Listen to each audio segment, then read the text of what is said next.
welcome to the Biddeford Parsonage Museum, historical residence of Lucy Maud Montgomery during 1894-95.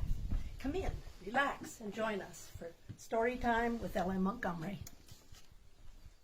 Hello, my name is John Martin, and I'm going to do a reading here, a reading called Our Charivari, and it's by Maud Cavendish, penned by Maud Cavendish, otherwise known as LM Montgomery, as it appears in this book, the years before, and originally published in the Golden Days Journal for Boys and Girls. When Jerry Boyer, Uncle Lyman's French servant boy, told us there was to be a Charivari at Roderick Brown's last night, we were wild to go. We were Allison Hillier from New York, Algernon Keefe from Nova Scotia, and myself, Fred Harvey from Quebec. We were cousins, and we were spending our vacation at Uncle Lyman Harvey's farm on Prince Edward Island. We were having a splendid time, but we were chiefly notorious for our scrapes. Our average was 2.5 a week, and Aunt Maria said time and time again she never had a minute's peace, lest one or the other of us should be brought in a corpse. And I obliged to confess that we generally got into trouble, though our own headstrong doings and willful disregard of Uncle Lyman's advice. He was very patient, except in cases of outright disobedience. But he warned us solemnly every day that we had learned a lesson sooner or later if we didn't mind our ways. And Uncle Lyman's words came true to the letter, though we used to wink and grin at each other whenever his back was turned. But how about this Charivari? Ever heard of one? Well, it's an old French-Canadian custom, and it's kept up in a good many places in Canada yet. Whenever there's a wedding, the young fellows of the settlement call at the house, dressed in every queer costume they could contrive, with horns and bells and so on, and keep up a racket for hours. When a Charivari is well conducted and respectable, it's real fun. Sometimes the costumes are well got up and the caricatures don't do anything worse than make a noise, and mostly the people of the house invite them in for the kitchen for a treat with cakes, which the bride herself came out and hands around. Then they go off, peaceably and orderly. That's one kind of Charivari. But there are two kinds of Charivaris, as we afterwards discovered. Well, we were crazy about the fair, but when we asked Uncle Lyman's permission, we got a decided no. He told us he didn't approve of Charivaris anyhow, and he, from what he had heard, that this was going to be one of the worst kind. A lot of roughs from the back road were going, and there'd be liquor in the crowd, and we'd be certain to get in trouble. Uncle Lyman isn't one of the coaxable kinds, so we went off pretty sulky and sat down at an old bench behind the barn to hold an indignation meeting. Say, you fellas, I'm going to that Charivari yet. This was my contribution. How will you manage it? Asked Allison. If we could hit on a plan, I'd go in for it, for it's likely the only chance we'll ever have of seeing a real Charivari. It'd be no end of fun, and to tell the folks at home. Then we made our plans in cold blood. We agreed to smuggle the necessary things up to an old shed back of the barn during the day, each being responsible for so much. Algie was to get the lantern, 2 horns, an old tin pan, and a pot to get black off of, you see. I agreed to bring two old dresses of Veronica's. Veronica Glant was Aunt Maria's big fat French girl, and Allison was to get Jerry's working clothes. Jerry and Veronica had gone home. It was a holy day, so we had a fine chance. Every now and then, through the day, you'd see a busy boy sneaking into the house when Aunt Maria wasn't around, and rushing out again by the back way with something. We knew no one would go near the old shed. How to get out at night bothered us most. Uncle Lyman not only locked all the doors at bedtime, but carried the key off with him, because he discovered that Jerry had a habit of getting up and going out apple steering after everyone was in bed. All the downstairs windows made too loud a noise in opening to think of getting at them, for Uncle and Aunt slept on the ground floor. The only upstairs one that would serve was a little one in the clothes room. It opened on the steep kitchen roof at the back of the house. We resolved to climb out of this, slide down the roof, and jump off on a pile of seaweed that had been used for banking in winter and hadn't been removed. When we went to bed at night, we could hear horns blowing up all the roads, and it just made us tingle. It was a dusky, starlit night, and a new moon was low in the west, looking like a little crescent of reddish gold. After what seemed a dreadful long time, Alice and I concluded Uncle and Aunt were asleep, and we got up. When we crept into Algy's room, of course he was sound asleep, in such a time as we had to wake him.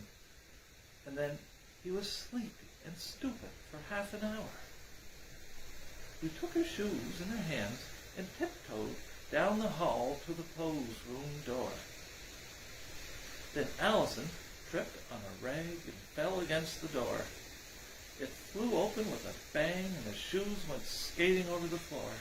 We were sure every soul in the house would be up at that noise, but as all was still, Allison got up, and after we had a laugh, we got to the window. I thought we'd never get it up. It stuck, and Allison shoved and shoved. All at once it gave way, and went up so suddenly he nearly went through it. We fired our shoes down first, giving them a good fling to send them clear of the roof. And then Allison went. He slipped out and went down the roof like an eel. We heard him jump and then whistle softly as a signal. It was Algy's turn next. He crawled out boldly, but the roof was slippery from the dew, and first thing I heard him give a scramble and a yell, and then he was gone. I heard him and Allison giggling below, so I knew he wasn't hurt. But I thought Uncle Lyman would certainly hear the yell, and for quite 10 minutes I didn't dare to climb out. When I did, I forgot about the window, and when I wiggled halfway down, the contrary thing fell with such a force that fairly jarred the house. I suppose things sounded worse to us in the dark and silence, but at the time I couldn't see why everyone didn't wake up. I lay there quaking till I heard Allison below. "Say, you up there, are you going to get down tonight?" So I crept down and jumped off from the seaweed. When I got it all out of my mouth and ears, I said, "Have you fellas got all the shoes?" And it turned out they couldn't find one of mine. So we had to waste about 15 minutes rooting around for it, till we discovered Algy had it with the rest after all. I relieved my feelings by saying, "Well, you idiot." And we started taking a shortcut through the spruce grove and nearly tearing our eyes out on the low boughs. Just then old Jip, who was chained in the orchard, began to bark furiously, ending of each series with a long, quivering howl. "I'd like to choke that dog dead," snarled Allison. I don't want to give you the impression that Allison was always this bloodthirsty mind. Generally he was quite amiable, but his patience had been tried that night. Jip had stopped barking when we reached the shed, and we lit the lantern and hurried to work. Algy put on Jerry's trousers, hitched nearly to his shoulders, and turned up to his knees. Jerry's coat, wrong side out, and an old straw hat. Then he blackened his face and hands with pot black and took a tin pan. Allison and I had a fearful time getting into Veronica's dresses. They were a mile too big for us, and no matter how much we tucked them down in at the waist, we were sure to trip and fall every minute and have to pick each other up. It's a mystery to me how girls ever got around. I blacked my face and hands, but Allison was too nice for that. So he put on a headdress he had made of foolscap. It came down over his face and went up in a big peak with two long horns. He had blackened it with stripes and looked perfectly wild to me. We laughed at each other for a spell and then took a horn apiece and started. When we got to the house, it was pretty late, and the chivalry was in full swing. We agreed to keep together, but as soon as we mixed with the crowd, we were quickly separated. There was a big crowd, and such an array of costumes you never saw.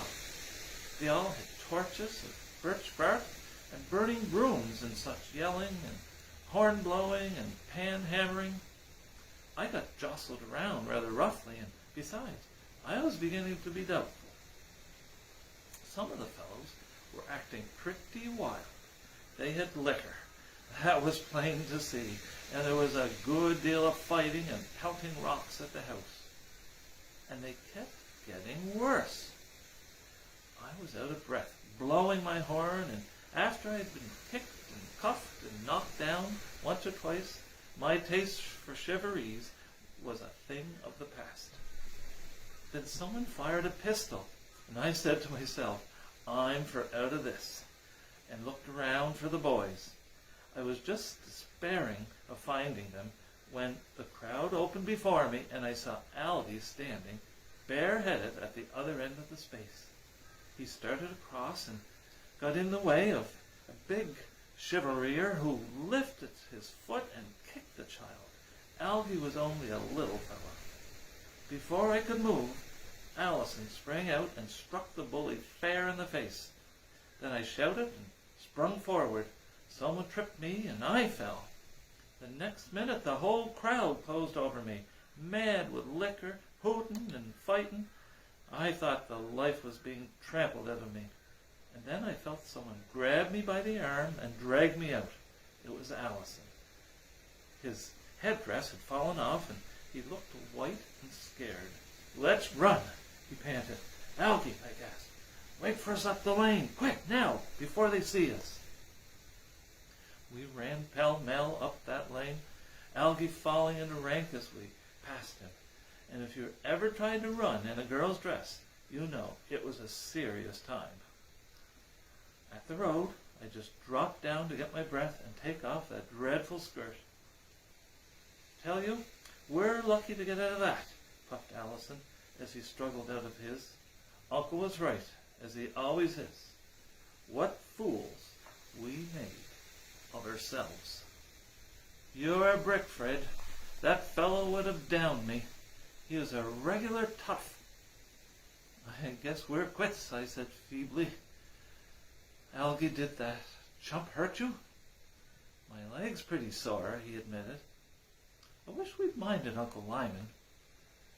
Allison and I did too, but that didn't mend matters, so we started across the fields on the run. We were going at a furious rate. We came spang up against something. It was like a barbed wire fence, and we hadn't seen it in the dark. Alice and I weren't hurt as our heads came above it, but it took Algy right across the face, and he said he was killed. We knew he must be badly scratched, but the only thing to do was to get home as soon as possible, and we had to go around by the road. We didn't talk much, but when we got to the seaweed again, we stopped and looked at each other, and Allison said, "Well, it looks flat on paper, but I never realized before how much expression could be crowded into a single syllable." In all our scheming, it had never occurred to us to ask how we were going to get up and in again. There was simply no way for it. We felt that we were sold. There was only one thing to do. Allison and I might have braved it till morning, but Algy's face had to be attended to. We marched around to the door and knocked. Soon we heard steps, and Uncle Lyman opened the door, holding the lamp above his head and peering out in wonder.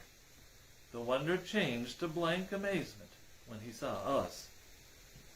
We pushed each other in and stood there, a sorry trio, black, torn, ragged, hats gone, and blood all over Algy's face. Uncle set the lamp down and went to the hall door. "Maria," he called, "get up! Come out here, will you?" Then he said sternly, "Now, boys, I want to know the meaning of this." We stammered through it, piecing out each other's remarks shamefacedly. By the time we finished, Aunt Maria came in, and she took Algy in hand while Alice and I went out to scrub ourselves. "What do you suppose Uncle Lyman will do?" questioned Allison as he helped me wash the back of my neck. "Pack us off to home tomorrow?" "Like as not," I answered dolefully. "Serve us right. But I'm sick of this sort of thing, and I'm going to turn over a new leaf." "Same here," said Allison energetically, and we went in to face our doom. But Uncle Lyman said not a word. He simply handed me the lamp and pointed to the stairs. "We'll catch it tomorrow," whispered Allison consolingly as we went upstairs. We were three pretty humble boys as we slipped down to breakfast next morning. We ached from our soles to our crowns. Allison had a black eye. I was all bruises. Algy came in after we did, and his face looked dreadful, and yet so comical, all patched with sticking plaster. I didn't intend to laugh, but I happened to catch Allison's eye. Nothing could keep that boy down long, and I snickered right out. Then I was more ashamed than ever. Aunt Maria sat with her lips shut forbiddingly, but we were nearly through breakfast before Uncle Lyman spoke. Then he asked, "Boys, have you had enough of this kind of fun?" We said we had. "Will you ever do the like again?" "Never," we all said. Algy said it twice.